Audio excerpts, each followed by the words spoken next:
इधर जब द्वारका में प्रभु वास करते हैं तो धीरे धीरे समय व्यतीत होने लगा। तो अब कन्हैया सोचने लगे कि बहुत दिन हो गए द्वारका में रहते रहते, लेकिन कोई खुशी का ऐसा माहौल नहीं बना जिसमें हम खुश हो सकें।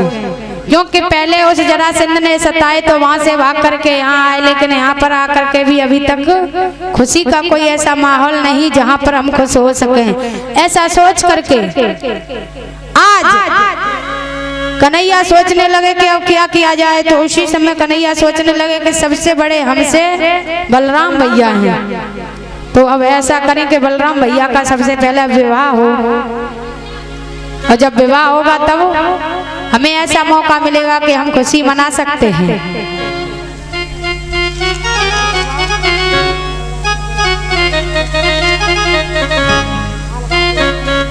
आज ऐसा सोच करके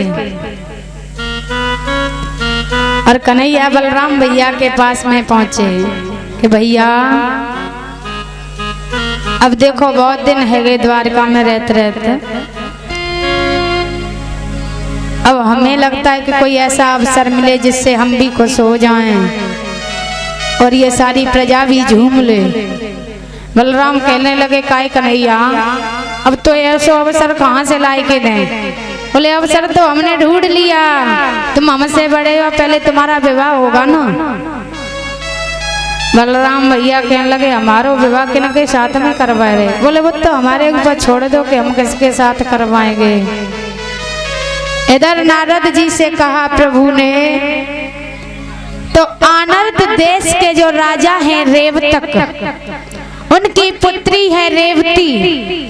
तो ये रेवतक ब्रह्मा की सभा में जाया करते थे, और जब ब्रह्मा की सभा में जाया करते थे तो ब्रह्मा की सभा का एक पल और यहाँ का एक वर्ष के समान होता है।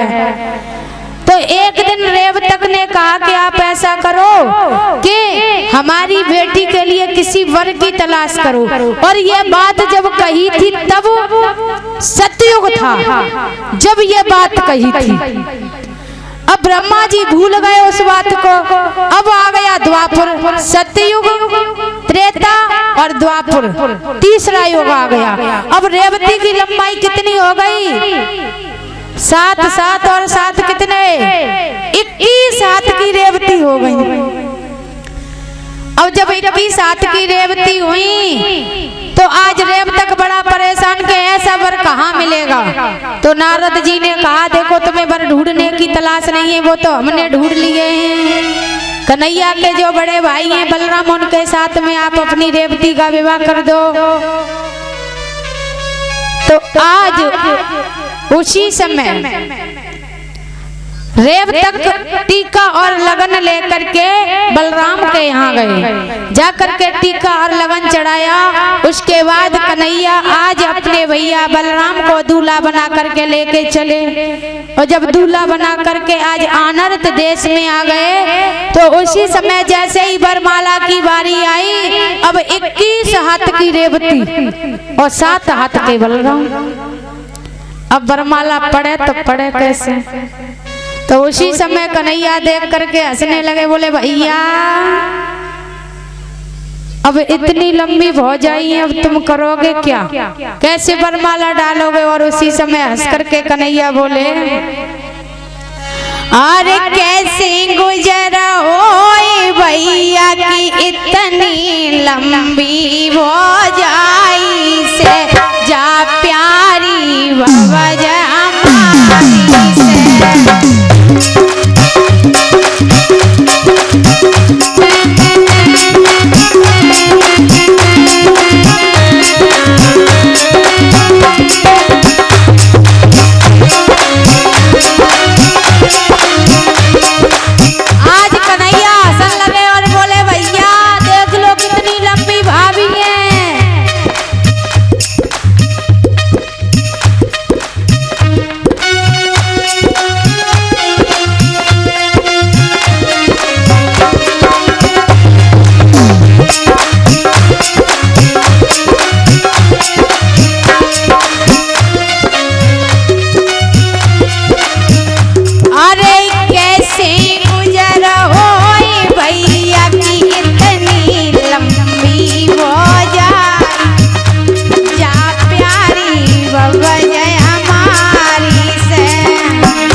सन में उतनो तो कन्हैया के लगे सुनो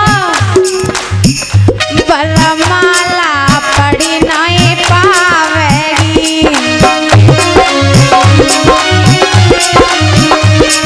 आज देखो जी बलमाला नहीं पड़ पावेगी। बोले क्यों?